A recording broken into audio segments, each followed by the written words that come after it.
5 रक्तदात्यांची तातडीची गरज। अडचणीत सापडलेल्या रुग्णाला अक्षय चव्हाण यांचा जीवनदायी आधार। पाहुयात नेमकं प्रकरण काय। बार्शी तालुक्यातील विठ्ठल सूर्यभान अवधूत हे गेल्या अनेक दिवसांपासून किडनीच्या गंभीर आजाराशी झुंज देत असून त्यांच्यावर कराड येथील कृष्णा हॉस्पिटलमध्ये उपचार सुरू होते। दोन्ही किडनी निकामी झाल्यामुळे त्यांची प्रकृती अत्यंत चिंताजनक बनली होती।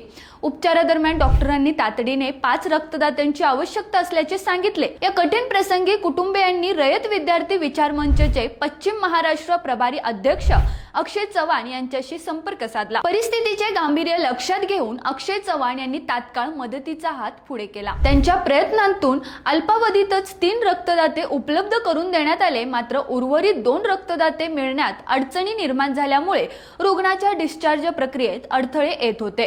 या पार्श्वभूमीवर अक्षय चव्हाण यांनी कुटुंबियांसह कराड दक्षिणचे आमदार अतुल भोसले यांच्या कार्यालयात भेट देत संपूर्ण परिस्थिती मांडली। आमदार भोसले यांनी तात्काळ दखल घेत रुग्णाला पुढील उपचारासाठी सोडियम रिप्लेसमेंट सुरू ठेवण्याच्या सूचना देत डिस्चार्ज देण्याचे आदेश दिले।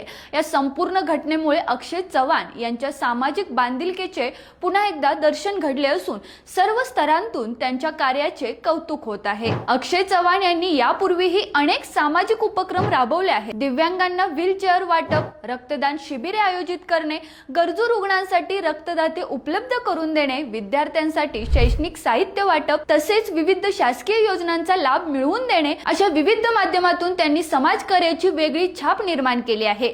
जिथे अन्याय तिथे अक्षय चव्हाण अशी त्यांची ओळख निर्माण झाली आहे। रोकठोक महाराष्ट्राला सबस्क्राइब करा आणि बेल आयकॉनवर क्लिक करायला विसरू नका।